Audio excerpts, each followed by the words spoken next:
Mark எழுதின சுவிசேஷம் 9ஆம் அதிகாரம்.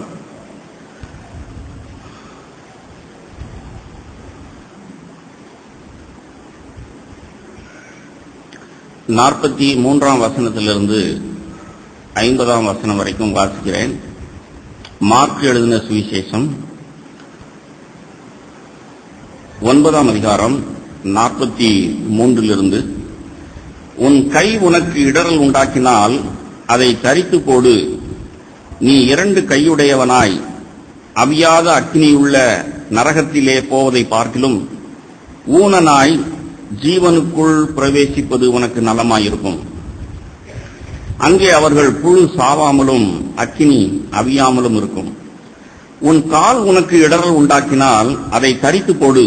நீ 2 கால்களுடையவனாய் அவியாத அக்கினியுள்ள நரகத்திலே தள்ளப்படுவதை பார்க்கிலும் சப்பானியாய் ஜீவனுக்குள் பிரவேசிப்பது உனக்கு நலமாயிருக்கும். அங்கே அவர்கள் புழு சாவாமலும் அக்கினி அவியாமலும் இருக்கும். உன் கண் உனக்கு இடறல் உண்டாக்கினால் அதை பிடுங்கி போடு. நீ 2 கண்கள் உடையவனாய் நரக அக்கினியிலே தள்ளப்படுவதை பார்க்கிலும் ஒற்றை கண்ணனாய் தேவனுடைய ராஜ்யத்தில் பிரவேசிப்பது உனக்கு நலமாயிருக்கும். அங்கே அவர்கள் புழு சாவாமலும் அக்கினி அவியாமலும் இருக்கும். எந்த பலியும் உப்பினால் உப்பிடப்படுவது போல எந்த மனுஷனும் அக்கினியினால் உப்பிடப்படுவான். உப்பு நல்லதுதான். உப்பு சாரமற்று போனால் அதற்கு எதினாலே சாரம் உண்டாக்குவீர்கள்? உங்களுக்குள்ளே உப்புடையவர்களாயிருங்கள், ஒருவரோடொருவர் சமாதானம் உள்ளவர்களாயும் இருங்கள் என்றார். 3 முறை ஆண்டவர் நரகத்தை குறித்து பேசுகிறார். 3 முறை அந்த நரகத்துக்கு ரத்தின சுருக்கமான டெபனிஷன், இலக்கணத்தை சொல்லுகிறார்.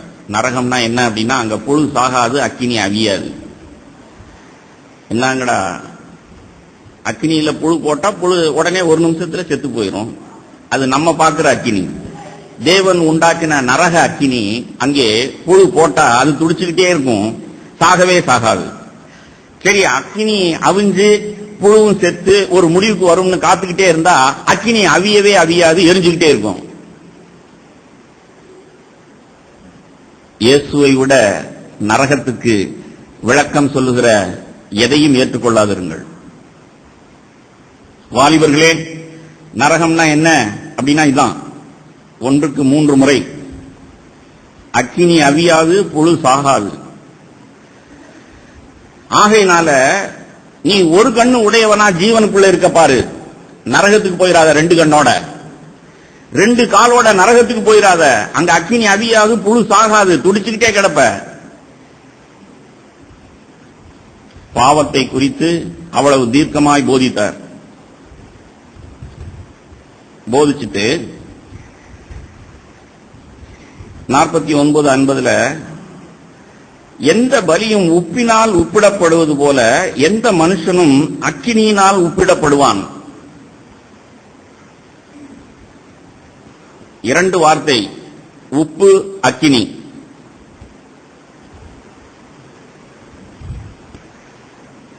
நாம் கையை ஒரு கை இல்லாதவர்களாய், 2 கை எனக்கு தேவையில்லை, பாவம் ஒரு கை செஞ்சதுன்னா வெட்டி போட்டுறேன், 2 கண்ணு எனக்கு தேவையில்லை, புடுங்கி போட்டுறேன். அவ்வளவு தீவிரமாய் பாவத்துக்கு எதிர்த்து நிற்கிற, பலவந்தம் பண்ணுகிற இயேசுவின் சீஷர்கள் தான் நித்தியத்துக்குரியவர்கள், ஜீவனுக்குள் இருக்கிறவர்கள். அவர்களுடைய வாழ்க்கையை உப்புன்னு சொல்றார். பாவத்தை அப்படி அவியாத அக்கினிக்கு, சாகாத புழுவை போல நான் துடிக்க துடிக்க நித்தியத்துக்கும் ஐயோ ஐயோன்னு அலறக்கூடிய ஒரு நரகாக்கினைக்கு நான் போகாமல், நான் கிறிஸ்துவின் சிந்தையில் கிறிஸ்துவை போல் அவருடைய வாழ்க்கைக்கு பங்காளியாகி ஜீவனுக்குள் நான் இருப்பேன். இதான் சீசத்துவம், இதான் உப்பு. ஆனா உப்பை சாரமற்று போயிட்டா என்ன ஆகும்? உப்பு தன்னைத்தான் காத்துக் கொள்ளுது. அந்த உப்பு இருக்கிற எதையும் பாதுகாக்கும். எலுமிச்சங்காயில போட்டு வச்சா அது ஊறுகாயா இருக்கும். மாங்காயில போட்டு வச்சா அது எத்தனை மாசம் கழிச்சுனாலும் வருஷம் பூரா கெட்டு போகாமல் இருக்கும். உப்பு தன்னையும் காத்துக்கொண்டு தான் எங்கே இருக்கிறதோ அங்கே இருக்கிற எல்லாவற்றையும் காத்துக்கொண்டு இருக்கிறது. நீங்கள் உலகத்துக்கு ஒளியா இருக்கிறீர்கள். அதே மலைப்பிரசங்கத்தில் அடுத்த சென்டென்ஸ்லயே நீங்கள் பூமிக்கு உப்பா இருக்கிறீர்கள். அப்படின்னா இந்த மார்க் 9 படி சீஷர்கள் தான் சாரமுள்ள உப்புள்ளவர்கள். ஆனா எப்போ சாரமற்று போய் விடுகிறோம்?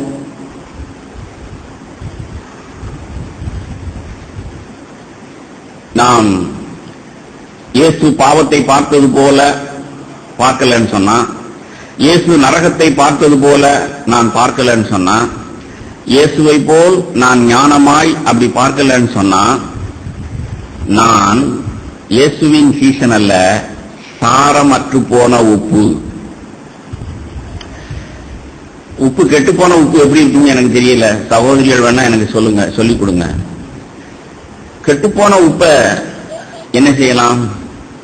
பயன்படுத்த முடியுமா? ரோட்ல தான் போட முடியும். அப்போ சாரமுள்ள உப்பு இயேசுவின் சீசன் நான் அப்படின்னா, நான் சாரமுள்ள உப்பு.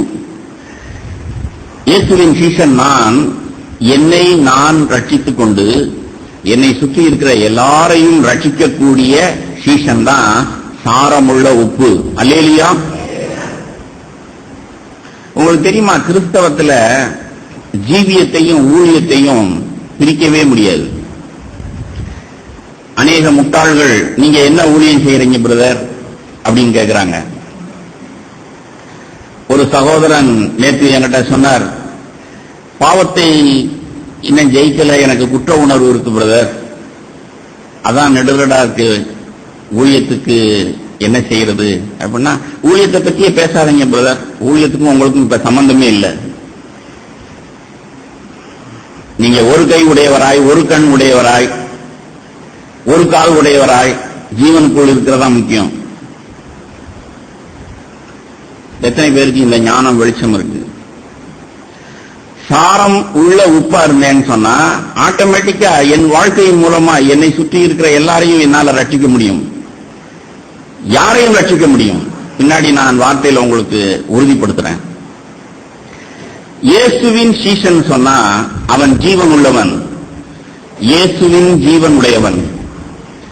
அவன் ஒரு கண் இல்லாதவனா இருப்பான், ஒருவேளை வியாதியஸ்தனா இருக்கலாம், பணம் இல்லாதவனா இருக்கலாம். பவுல் அப்படிதான் இருந்தாரு. நாங்கள் தரித்திரர்களா இருக்கிறோம் அப்படின்னாரு, நிர்வாணிகளா இருக்கிறோங்கிற.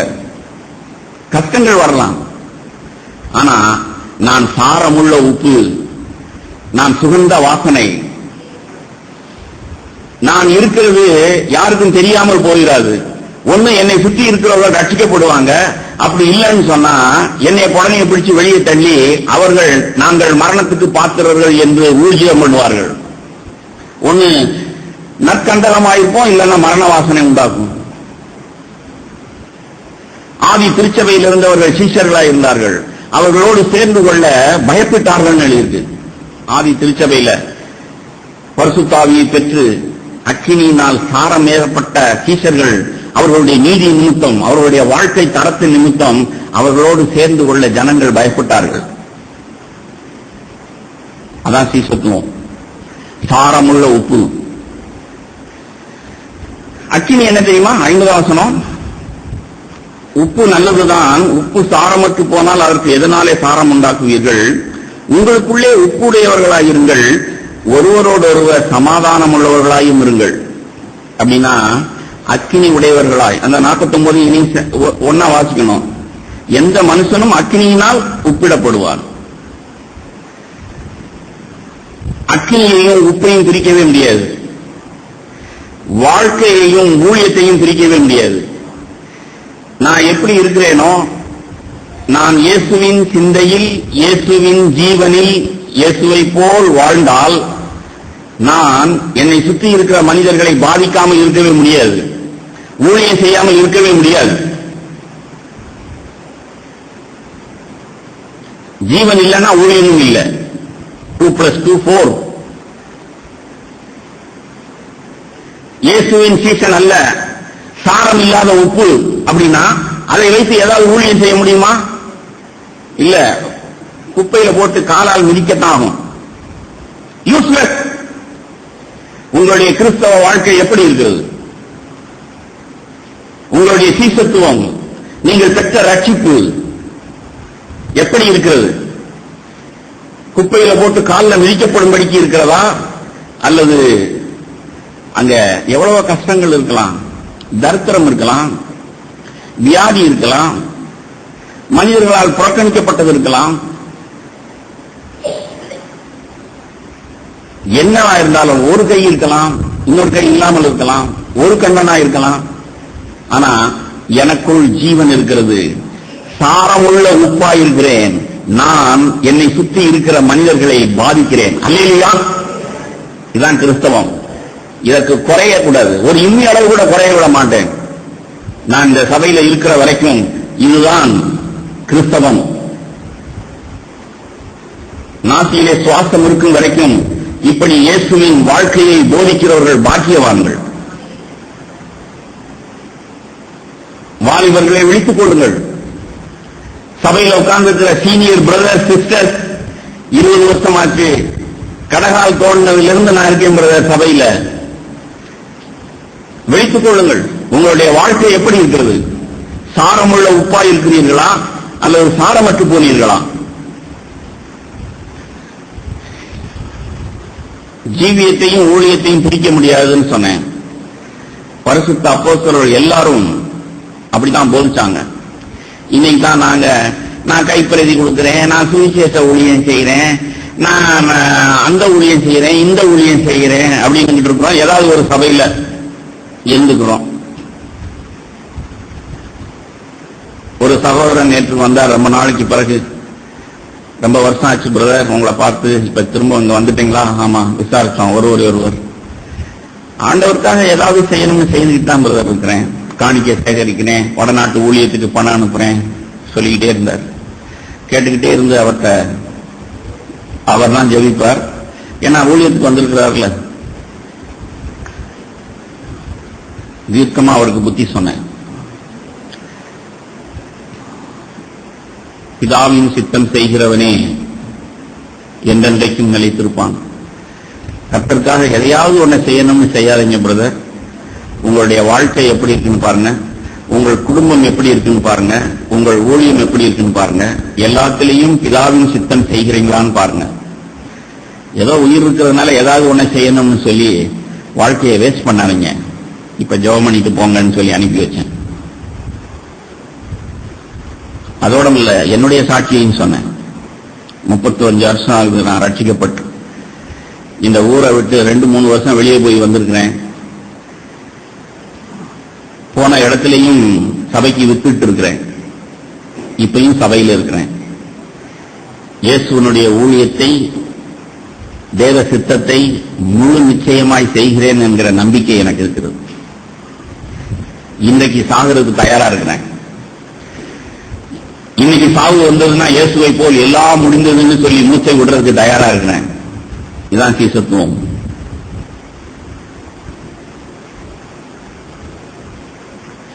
ஒன்னு பேதுரு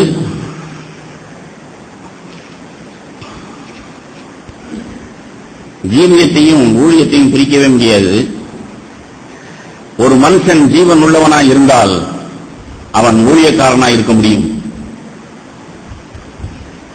ஜீவன் இல்லாத ஊழியம் தேவனுடைய வார்த்தையிலே இல்லை, தேவனுடைய ராஜ்யத்தில் இல்லை. இயேசுவின் பெயர்ல சாத்தானுக்கு வேணா ஊழியம் செய்துகிட்டு இருப்பீங்க. 1 பேதுரு 2ஆம் அதிகாரம்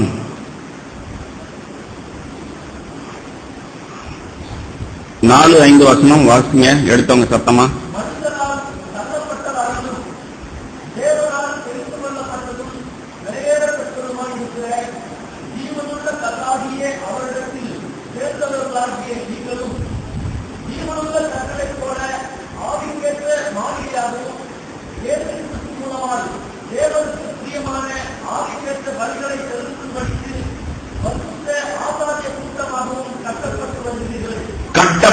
வருகிறீர்கள். The building is going on.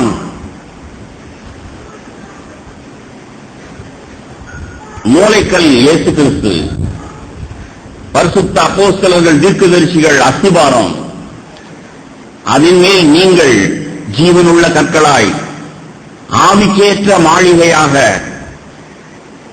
தேவனுக்கு பிரியமான ஆவிக்கேற்ற பலிகளை செலுத்தும்படிக்கு பரிசுத்த ஆசாரிய கூட்டமாகவும்.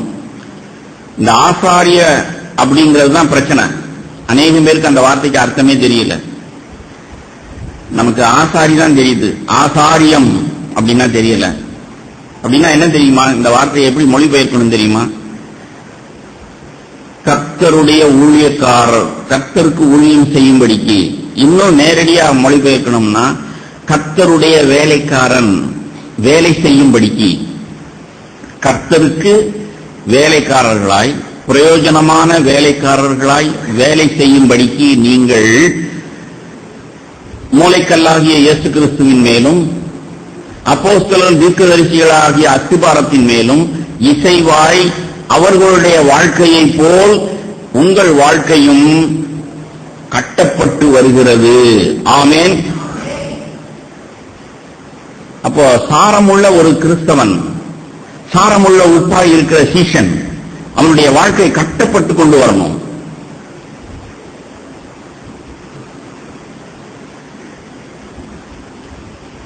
பாவ மன்னிப்பை பெற்றவன் பாவத்தை ஜெயிக்கணும். பாவத்தை ஜெயிக்கிறவன் வாசமாயிருக்கிற பாவத்தை கண்டுபிடித்து தன்னை சுத்திகரிக்கணும். தாழ்மையா இருக்கிறேன் நினைச்சுக்கிட்டு இருக்கிறேன், ஆனா பெருமையா இருக்கிறதை பார்க்கிறேன். பொருளாசை இல்லாத மனுஷன் நினைச்சுக்கிட்டு இருக்கிறேன், ஆனா பொருளாசையை அவருடைய வெளிச்சத்துல நான் பார்க்கிறேன். வெளிச்சத்துல நடக்க நடக்க என் பாவமெல்லாம் எனக்கு பளிச்சு பளிச்சுன்னு தெரிய வருது. என் கண் காணாதது எனக்கு காண்பிக்கப்படுது. நான் வளர்கிறேன், கட்டப்பட்டு வருகிறேன், ஜீவன் உள்ளவனாயிருக்கிறேன், இசைவாய் மாளிகையாய் கட்டப்பட்டு வருகிறேன். ஆனா இப்படி கட்டப்பட்டு வருகிற நான் தேவனுடைய வேலைக்காரனாகவும் இருந்து ஊழியம் செய்கிறவனாயிருக்கிறேன். அல்லேலூயா. இந்த ஒரு வசனத்துல இது ரெண்டையும் ஏதாவது பிரிக்க முடியுமா? எந்த முட்டாள் பிரிக்க முடியும்? பிரிச்சைனா நீ யார்? பரிசுத்த ஆவியினால் நிறைந்து பேதுரு எவ்வளவு ஞானமாய் பேசுகிறார். 9ஆம் வசனம், அதே அதிகாரம் 1 பேதுரு 2ஆம் அதிகாரம் 9ஆம் வசனம். நீங்களோ உங்களை அந்தகாரத்தினின்று தம்முடைய ஆச்சரியமான ஒளியினிடத்திற்கு வரவழைத்தவருடைய புண்ணியங்களை அறிவிக்கும்படிக்கு தெரிந்து கொள்ளப்பட்ட சங்கதியாயும் ராஜரீகமான ஆசாரிய கூட்டமாயும் பரிசுத்த ஜாதியாயும் அவருக்கு சொந்த ஜனமாயும் இருக்கிறீர்கள். அல்லேலூயா.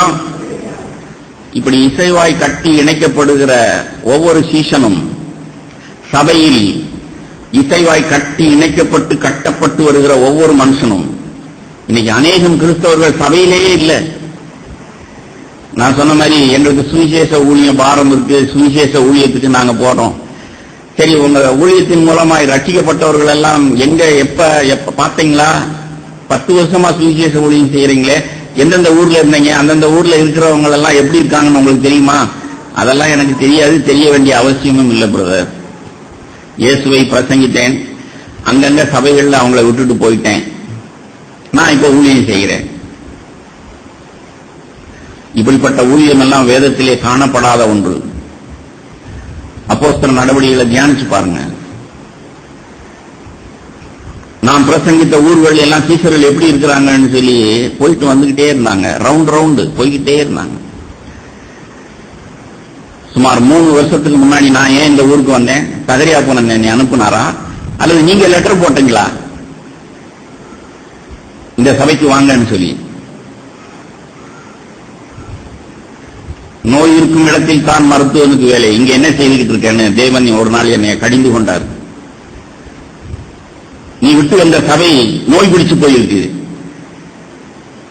சீர்கெட்டு கிடக்கு, சகோதர ஐக்கியம் குலைந்து கிடக்கு, நீங்க என்ன செய்துகிட்டு இருக்க? என் பொண்டாட்டிட்ட கூட கன்சல்ட் பண்ணாம இங்க வந்து நான் வீட்டுல குடியேறி 3 வருஷம் ஊழியம் செய்திருக்கிறேன்னா நான் சகரியா போன ஏஜென்ட் கிடையாது, உங்களுடைய ஏஜென்ட்டும் கிடையாது. கர்த்தருக்கு ஊழியம் செய்கிற அவர் ஒருவருக்கே கணக்கொப்பளிக்க வேண்டும் என்று கர்த்தருக்கு ஊழியம் செய்கிற ஊழியக்காரன்.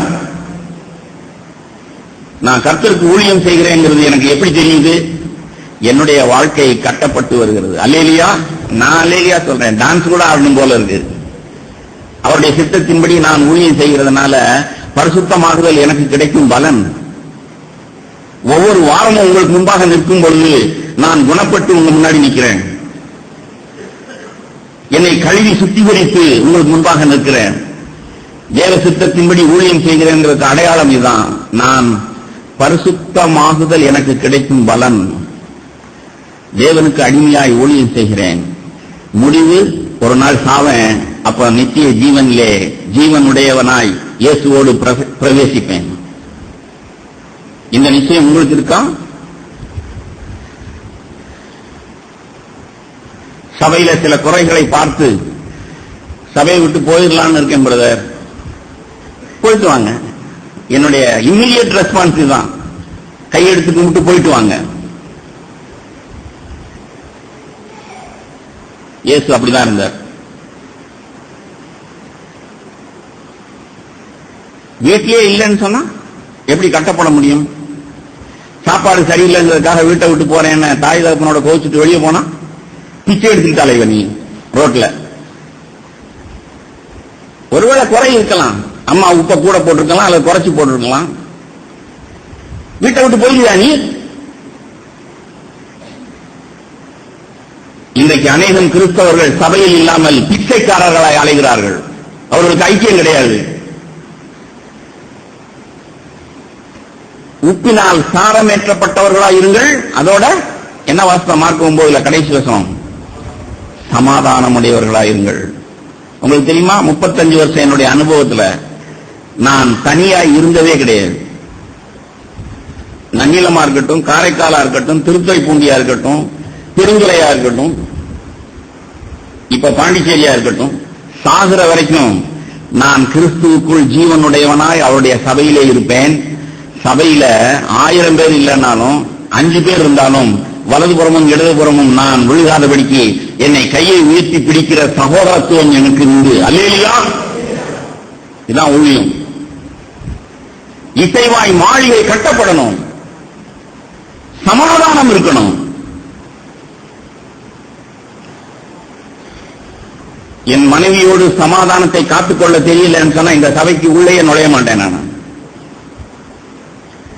என் வீட்டை நான் சரியா நடத்தலன்னு சொன்னா அவங்க முன்னாடி நின்று பிரசங்கம் பண்ண மாட்டேன். வேத வார்த்தை இந்த ஞானத்தை எனக்கு போதித்து.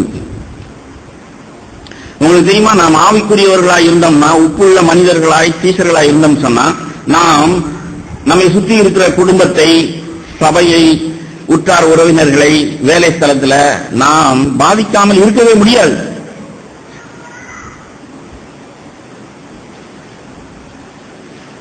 இன்றைக்கு அநேக கிறிஸ்தவர்கள் வாய்ப்பேச்சில தான் இருக்கிறாங்க.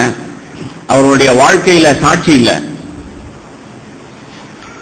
இப்ப ஜெபம் பண்றேன் அப்படின்னு சொன்னாலும் போதும் போது நீ ஜெபம் பண்ணது அப்படின்னு சொல்லி ஜெபத்தை நிறுத்துகிற நிலைமை தான் இன்னைக்கு உலகத்தில் இருக்கு. ஆனா இன்றைக்கு காலையில ஒரு சகோதரன் என்கிட்ட சொன்னார், புது இடத்துக்கு போனோங்கிறத கவர்மெண்ட் வேலையில் இருக்கிறவர் சொன்னார். என்னை பார்த்து மேலதிகாரி நீங்க ஜெபம் பண்ணுங்க அப்படின்னு சொன்னார். நான் ஜெபம் பண்ணேன் பிரதர், சந்தோஷமா இருக்கு பிரதர், நானும் கை கொடுத்து சந்தோஷமா இருக்கு பிரதர். சபையின் மேன்மை அப்படிதான் இருக்கணும். உலக மனிதர்கள் கூட இவர்கள் ஜெபிச்சா தேவன் கேட்பாரு, இவர்கள் ஜெபம் பண்ண சொல்லணும்.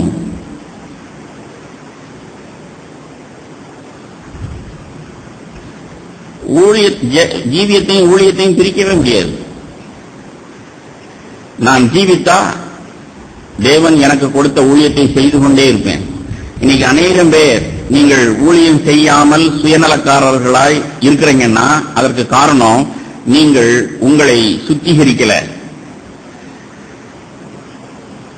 சுத்திகரிச்சுக்கிட்டே இருந்தீங்கன்னு சொன்னா தேவன் உங்களை பயன்படுத்திக் கொண்டே இருப்பார். ஒண்ணுமே செய்யாம இருக்கிறீங்க அப்படின்னு சொன்னா உங்களை செல்ஃப்ல வச்சுட்டார். பிரயோஜனம் இல்லாத பாத்திரம். வாலிபர்கள் கூட்டத்தில் சொன்னேன் ஒரு தடவை, திருப்பி சொல்றேன். உங்களுக்கு தெரியுமா ஷோகேஸ்? ஷோகேஸ்க்கு தமிழ் வார்த்தை என்ன? வீட்டில் ஹாலில் கண்ணாடி மூடி ஒரு அலங்கார பொருள் வைக்கிற அலமாரா இருக்கும். அதுக்குள்ள என்ன ஜாமான்கள் இருக்கும்னு நினைக்கிறீங்க? டெய்லி எடுத்து போடுற ஜாமானா இருக்கும். நான் வீட்டில் வச்சிருக்கிறேன் சில ஜாடிகள் எல்லாம் உடஞ்சி போயிடுச்சு, தவறி விழுந்து. ஆனா அதை ஃபெவிகால் போட்டு ஒட்டி பத்திரமா வச்சிருக்கிறேன். கிளாஸை போட்டு மூடி வச்சிட்டேன். ஒரு தடவை கூட எடுத்து அதை பிரயோஜனப்படுத்த முடியாது. I have put it in the showcase. பிரயோஜனம் இல்லாத பாத்திரம் உடைஞ்சு போச்சு. உங்கள் வாழ்க்கை எப்படி இருக்கிறது? கர்த்தருக்காக ஏதாவது ஒண்ணு செய்வோம்னு சொல்லி செய்யணும்னு இல்ல. தேவ சித்தத்தின்படி உங்கள் வாழ்க்கை கட்டப்பட்டுக் கொண்டிருக்கிறதா? உங்களை சுத்திகரித்துக் கொண்டிருக்கிறீர்களா? தேவன் உங்களை பயன்படுத்துவார். இன்னைக்கு எல்லாரும் தாம்பிகமான ஊழியத்தை தான் எதிர்பார்க்கிறோம். வாலிபர்களே சாடிக்கிட்டு இருக்கிறேன்னு நினைக்கிறாங்க. நல்ல சாட்சிகளும் இந்த சபையில் இருக்கு. காலையில 6 to 6:30 மணிக்குள்ள என் பெல்ல அடிச்சு சாவி வாங்குற 2 இளைஞர்கள் வாலிபர்கள் இந்த சபையில் இருக்கிறாங்க. யாருடைய சமையல் பொறுப்பா இருந்தாலும் சரி, ரோஸ்டர்ல யாரு பேர் இருந்தாலும் சரி, இந்த 2 சகோதரர்களும் 6 to 6:30 என் பெல் அடிச்சு சாவி வாங்குவாங்க. அவர்களை பார்த்து நான் சந்தோஷப்படுறேன், உற்சாகம் அடைகிறேன். அவங்களுடைய பணியை செய்துட்டே இருப்பாங்க. மூப்பர்களுடைய அதாவது என்ன பிரைஸ், அதாவது பாராட்டு, தட்டி கொடுக்கிறது எல்லாம் அவங்களுக்கு தேவையில்லை.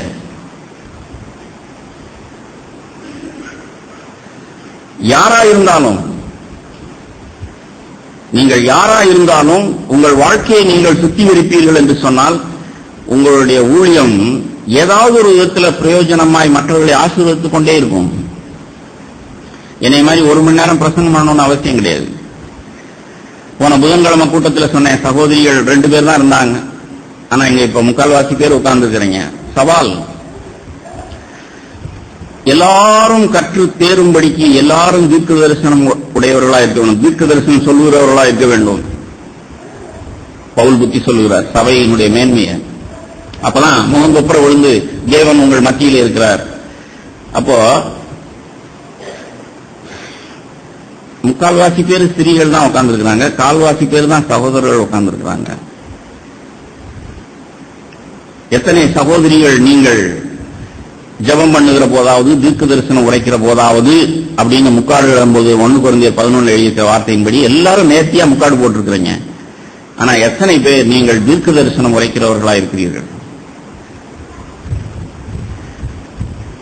அப்படின்னா நீங்க நான் பிரசங்கம் பண்ணி உட்கார்ந்த உடனே சாட்சி சொல்ல சொன்னாலோ அல்லது நம்பிக்கை அறிக்கையிடலாம் சொன்னாலோ 1 நிமிஷம் 2 நிமிஷம் எழும்பி உங்கள் வாழ்க்கையில் ஒரு வாரத்தில் தேவன் உங்களோடு பேசினத 2 நிமிஷம் பேசி அத்தனை பேரையும் நீங்கள் உணர்த்தி வைக்க முடியும். அப்பதான் தேவன் நம் மத்தியிலே இருக்கிறார். சகோதரிகள் அல்லேலூயா சொல்லுங்க. விசுவாசிக்கிறோம், ஆகையினால் அல்லேலூயா சொல்லுகிறோம். அல்லேலூயா. இந்த சபை அப்படி வளரணும். ஒருவேளை நீங்கள் வளராதனாலதான் நான் 1 மணி நேரம் பேச வேண்டியதா இருக்கு. சபை வளர்ந்துருச்சுன்னா நானும் கடைசி ரோல உட்கார்ந்து சபை எப்படி நடக்குதுன்னு வேடிக்கை பார்த்துட்டு சாவனே. சபை ஏன் வளரல? நம்மை சுத்திகரிக்கல. நாம் அடுத்து இன்னைக்கு என்னுடைய இருதயத்தில் இருக்கிற பாரம் இந்த சுத்திகரிப்புல மனுஷீகம். பாவத்தை சுத்திகரிக்கிறது ரொம்ப சுலபம். நான் சொன்னது போல, ஆரம்பத்தில் சொன்னது போல கண்ணை புடுங்கி போட்டுறது, கண்களின் இச்சை, அதை பற்றி பாவத்தை சுத்திகரிக்கிறது குறித்து நாம் ரொம்ப ஆழமா ஆணித்தரமா பேசியிருக்கிறோம். ஆனா சபை வளராமல் இருக்கிறதுக்கு காரணம், முக்கிய காரணம், முக்கியமா சீனியர் பிரதர் 10 வருஷமா சபையில உட்கார்ந்து இருக்கிறேன். உங்களிடத்தில் இருக்கிற மனுஷீகத்தை நீங்கள் களைந்து போடல. அதனாலதான் தேவன் உங்களை பயன்படுத்த முடியல. உங்களுக்கு தெரியுமா, உங்களிடத்தில் இருக்கிற இரக்கம் மனுஷீகமா இருக்கு, உங்களிடத்தில் இருக்கிற தயவு மனுஷீகமா இருக்கு. நீங்க கண்டிச்சீங்கன்னா தேவனை போல் கண்டிக்கிறது இல்ல, மனுஷீகமாய் கண்டிக்கிறீங்க. நான் சொல்லல, பேதுரு தான் சொல்றார். திருப்புங்க வார்த்தை 1 பேதுரு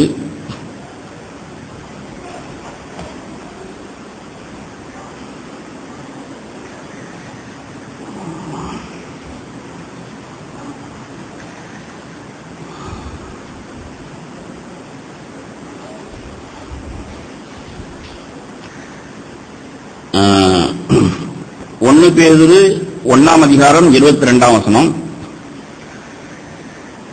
ஆகையால் நீங்கள் மாயமற்ற சகோதர சிநேகமுள்ளவர்களாயும்படி ஆவியினாலே சத்தியத்திற்கு கீழ்ப்படிந்து உங்கள் ஆத்துமாக்களை சுத்தமாக்கிக் கொண்டவர்களாய் இருக்கிறபடியால் சுத்த இருதயத்தோட ஒருவரிலொருவர் ஊக்கமாய் அன்பு கூறுங்கள். இங்கேயும் பாருங்க, என்னுடைய தனிப்பட்ட வாழ்க்கையில் என்னை சுத்திகரிக்கிறது எங்க போய் முடியுது? சுத்த இருதயத்தோட அன்பு கூறுகிற சகோதர ஐக்கியத்தில் போய் முடியுது. ஆமென். உங்களுக்கு தெரியுமா, நான் என்னை சுத்திகரிக்கணும் சொன்னா பாவத்திலிருந்து அல்ல, பாலியல் இச்சையிலிருந்து பொருளாசையிலிருந்து மாத்திரம் அல்ல, மனுஷீகம், மனுஷீக இரக்கம், மனுஷீக தயவு. கண்டிப்புனா மனுஷீக கண்டிப்பு. இங்க பாருங்க, இத சொல்லிட்டு அப்படியே 3ஆம் அதிகாரத்துக்கு வாங்க. 1 பேதுரு 3ஆம் அதிகாரம். புருஷன் மனைவி புத்தி சொல்லிட்டு 1 பேதுரு 3ஆம் அதிகாரம் 8ஆம் வசனத்திலிருந்து, மேலும் நீங்கள் எல்லாரும் இங்க உட்கார்ந்திருக்கிற நாம் எல்லாரும், ஆமென், ஒருமனப்பட்டவர்களும், 1 பேதுரு 3:8 வாசிக்கிறேன், ஒருமனப்பட்டவர்களும் இரக்கம் உள்ளவர்களும் சகோதர சிநேகம் உள்ளவர்களும் மன உருக்கம் உள்ளவர்களும் இணக்கம் உள்ளவர்களுமாயிருந்து தீமைக்கு தீமையையும் உதாசனத்துக்கு உதாசனத்தையும் சரிக்கட்டாமல் அதற்கு பதிலாக நீங்கள் ஆசீர்வாதத்தை சுதந்திரித்துக் கொள்ளும்படி அழைக்கப்பட்டவர்கள் என்று அறிந்து ஆசீர்வதியுங்கள். ஜீவனை விரும்பி நல்ல நாட்களை காண வேண்டும் என்றிருக்கிறவன் பொல்லாப்புக்கு தன் நாவையும் கபடத்துக்கு தன் உதடுகளையும் விலக்கி காத்து பொல்லாப்பை விட்டு நீங்கி நன்மையை செய்து சமாதானத்தை தேடி அதை பின்தொடர கடவன். அப்படிப்பட்டவர்களுடைய நீதிமான்களுடைய ஜெபம் கேட்கப்படும். இதான் சபை. இப்போ தீமைக்கு தீமை, உதாசீனத்துக்கு உதாசீனம், இது என்ன? மனுஷீகம். 4 தடவை புத்தி சொல்றேன், புத்தி சொல்லி கேட்கல அப்படின்னு சொன்னா எக்கேடும் கேட்டு போ. கண்டிப்பு, ஆனா அந்த கண்டிப்புல மனுஷீகமான கண்டிப்பு, உதாசீனத்துக்கு உதாசீனம். உங்களுக்கு தெரியுமா, உலக மனிதர்களிடத்தில் அன்பு இல்லைன்னு நினைக்கிறீங்களா? உலக மனிதர்களிடத்துல கண்டிப்பு இல்லைன்னு நினைக்கிறீங்களா? நாமளும் அன்பா இருக்கிறோம், அவர்களும் அன்பா இருக்கிறாங்க. அவங்களும் பிள்ளைகளை கண்டிக்கிறாங்க, நாமளும் கண்டிக்கிறோம். ஆனா கிழக்குக்கும் மேற்குக்கும் எவ்வளவு தூரமோ அவ்வளவு வித்தியாசம் இருக்கணும். மனுஷீகமான தயவு இரக்கம், மனுஷீகமான கண்டிப்பு, தேவனை போல் காண்பிக்கிற தயவு இரக்கம் கண்டிப்பு. ஒரு மனுஷன் பரிசுத்த ஆவியினால் நிறைந்து அக்கினியினால் தன்னை அதாவது தன்னை சுடக் கொடுத்து, தன்னை மரணத்துக்கு ஒப்பு கொடுத்து, அதான் அர்த்தம். அக்கினியினால் சாரமேற்றப்படணும். பரிசுத்த ஆவியினால் என்னுடைய மனுஷீகம் சுட்டரிக்கப்படணும்.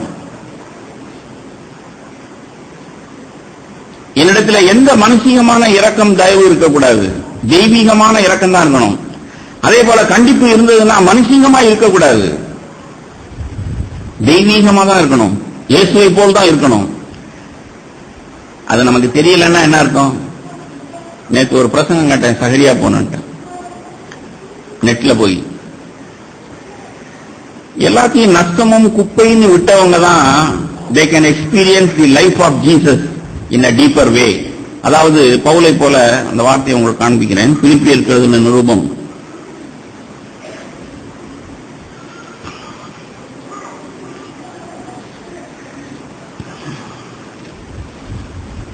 பிலிப்பியருக்கு எழுதின நிருபம் 3ஆம் அதிகாரம் 7ஆம் வசனம். எனக்கு லாபமாயிருந்தவைகள் எவைகளோ, பிலிப்பியர் 3:7, அவைகளை கிறிஸ்துவுக்காக நஷ்டம் என்று எண்ணினேன்.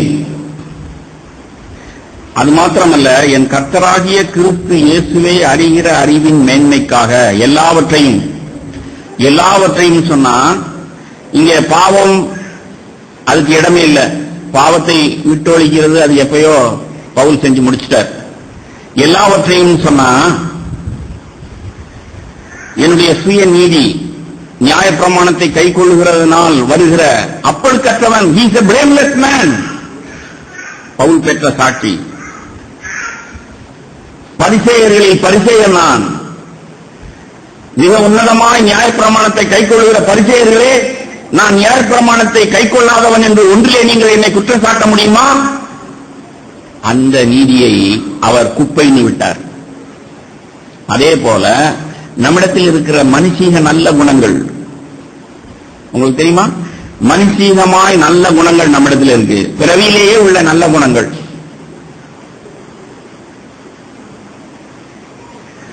பிறவிலே உள்ள கெட்ட குணங்களை விடுறதுக்கு தீவிரமா இருக்கிறோம். பிறவிலே உள்ள முன்கோபம், சட்டுன்னு கோபம் வருது, முன்கோபம், எரிச்சல், அதெல்லாம் நாம கிறிஸ்துவுக்குள் ஆவியில நிறைஞ்சி ஜெயிச்சிருக்கிறோம். ஆனா பிறவிலே உள்ள நல்ல குணம், பிறவிலேயே உள்ள சாந்தம், அவர்கிட்ட எதுனாலும் பேசலாமியா, மண்ணு மாதிரி இருப்பாரு, எது பேசினாலும் தலையாட்டிக்கிட்டே கேட்பாரு. பிறவிலே உள்ள கண்டிப்பு. பெற்றோர்கள் நீங்கள் பிள்ளைகளை நடத்த தெரியல, காரணம் உங்களுடைய கண்டிப்பு மனுஷீகமா இருக்கு. ஆகையினால அவர்களை கண்டிக்கும் பொழுது அவர்களுக்கு ஒரு சகோதரன் சொல்றார், இப்படி எல்லாம் செஞ்சீங்கன்னா வீட்டை விட்டு போயிடு. அவன் மனசுக்குள்ள கேட்பான், இப்படி எத்தனை தடவைப்பா சொல்லிட்டீங்க?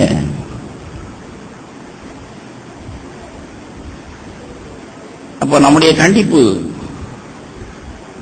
ஆனா ஒரு சகோதரன் எனக்கு போன் பண்ணி, இப்படியெல்லாம் என் பையனுடைய காரியம் இருக்கு பிரதர், வீட்டை விட்டு அனுப்பிடலாமான்னு போன் பண்ணி கேட்கிறாரு. நானும் ஆவியில நிறைஞ்சு, அனுப்பிடாதீங்க பிரதர், முதல்ல தேவன் எவ்வளவு பொறுமையா இருக்கிறாரோ அவ்வளவு பொறுமையா இருக்கிறீங்களாங்கிறத நிச்சயப்படுத்திக்கிட்டு அப்புறம் தேவனுடைய கண்டிப்பை காண்பீங்க. வீட்டை விட்டு போடான்னு சொல்றத லாஸ்ட் ரிசார்ட்டா வச்சுக்கோங்க. உங்களுக்கு தெரியுமா, எத்தனையோ முறை குடியை நிறுத்துறதுக்காக ஒரு சகோதரனுக்கு வைத்தியம் பார்த்திருக்கிறேன், எவ்வளவோ பிரயாசப்பட்டிருக்கிறேன்.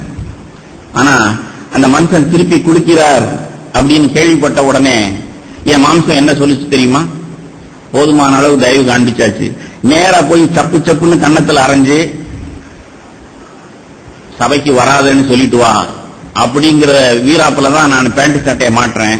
சட்டையை மாட்டி, ஆண்டவரே உங்களுடைய சித்தம் நிறைவேறணும், அந்த மனுஷனை குறித்து நிச்சயத்தில் உங்களுக்கு கணக்கு கொடுக்கணும் அப்படின்னு ஆவியில நிறையிறேன். ஆவியானவர் சொல்றார், நான் பொறுமையா இருக்கிறேன், நீயும் பொறுமையா இரு. நீ இப்ப போய் சப்பு சப்புன்னு அரைஞ்சிட்டு வந்துறாரு. தேவன் இப்படி என்னோட பேசிக்கிட்டு இருக்கிறார். என்னுடைய மனைவி, நீங்க போறத பார்த்தா வேகமா இருக்கு, திட்டி புட்டு வந்துடாதீங்க அப்படின்னு என் பொண்டாட்டி சொல்றார். 2-3 சாட்சிகளால் எல்லாம் எதுவும் நிலைவரப்படும் சொல்லி போனேன். சாந்தமா புத்தி சொன்னேன். மீண்டும் ஒரு முறை தேவனுடைய பாரிசத்திலிருந்து இரக்கத்தை காண்பிச்சேன். அவருடைய கண்கள்ல கண்ணீர் வந்தது. ஜெபமணிக்கு வந்துட்டேன். அல்லேலூயா. அதனாலதான் நான் சொல்றேன், இன்னைக்கு சாகிறதுக்கு தயாரா இருக்கிறேன். தேவனுடைய சித்தத்தை தேவன் இருக்கிறது போல காண்பிச்சிடுறேன். பிள்ளைகளா இருக்கட்டும். உங்களுக்கு தெரியுமா, நாம் இந்த உலகத்துல வாழ்கிற வாழ்க்கையில நாம் இந்த உலகத்தையே ரட்சிக்க முடியாது. இன்னைக்கு அகங்காரிகள், அகங்காரர்கள் உலகத்தையே ரட்சிக்க முடியும்னு சொல்லித்தான் உலகம் வந்து சுவிசேஷம் சொல்லணும், இன்னும் அங்க சொல்லப்படல இங்க சொல்லப்படல அப்படின்னு சொல்லி அலைந்து திரிந்து கொண்டிருக்கிறார்கள். நீ யார்? அற்ப மனுஷன். முதல்ல உன்னையே நீ ரட்சித்திருக்கிறியா? நான் சொன்ன மாதிரி இன்னைக்கு செத்தா நீ பரலோகம் போகலையா? ஜீவனுடையவனா இருக்கையா? கேன்சர் இருக்கலாம்டா அவன் முதுகுல, நடக்க முடியாம கால் கம்ப ஊறிக்கிட்டு மூணாவது காலை ஊறிக்கிட்டு நடக்கிறவனா இருக்கலாம். ஆனா நீ இன்றைக்கு மறித்தீங்கன்னா நிச்சயத்தில் இருப்பாயா?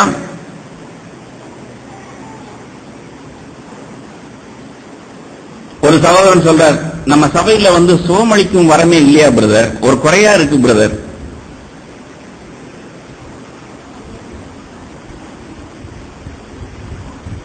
எல்லாருக்கும் சபையில உள்ள குறைகள் தெரியுது. சுகமளிக்கும் வரம் இல்ல, இங்க சுவிசேஷ ஊழியம் இல்ல.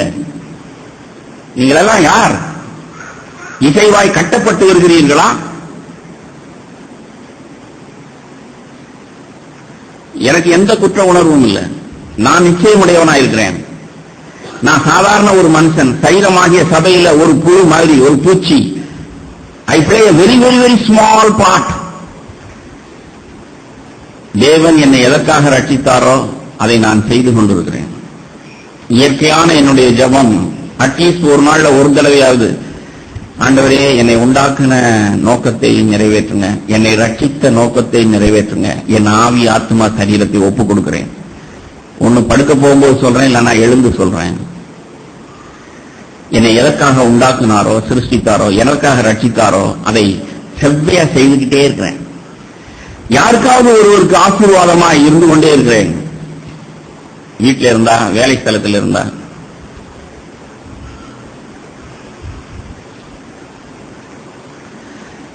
வேலை ஸ்தலத்தில் உள்ளவர்கள், எனக்கு மேலதிகாரி சொல்றார், டக்குன்னு வேலையை விட்டுட்டு போயிடாதீங்க சார், உங்களை மாதிரி ஆட்களை கண்டுபிடிக்கிறது கஷ்டமா இருக்கு. வாரத்தில் 3 நாள் கூட வேலை செய்யுங்க, நீங்க வேலை செய்யறதுக்கு சம்பளம் கொடுக்கிறோம், போயிடாதீங்க வீட்டு வேலையை விட்டு. உங்களுடைய சாட்சி எப்படி இருக்கு? என்னுடைய பெருமையை நான் பேசிக்கிட்டு இல்லை, உங்களை உணர்த்தும்படிக்கு நான் கிறிஸ்துவை பின்பற்றுகிறது போல நீங்களும் என்னை பின்பற்றுங்கள்னு சொல்றேன். நான் அதுக்கு தான் இன்றைக்கு பஞ்சமா இருக்கு. தேவன் உங்களை உண்டாக்கின, உங்களை ரட்சித்த ஊழியத்தை நீங்க செவ்வனை செய்யுங்க. நான் செய்யறதே நீங்க செய்யணும்னு இல்ல. ஆனா நாம எல்லாரும் இசைவாய் கட்டப்பட்டு மாளிகையாய் கட்டப்படணும். மனுஷீக இரக்கங்கள் தான் இருக்கு, மனுஷீக கண்டிப்புகள் தான் இருக்கு. அதனாலதான் சபை வளரல. தேவன் பார்க்கிறது போல எதையும் பார்க்கல. இன்னும் நிறைய வார்த்தைகள் இருக்கு. கர்த்தருக்கு சித்தமானால் நானும் உயிரோடு இருந்தால் அடுத்த முறை உங்களை சந்திக்கிறேன். ஆமென்.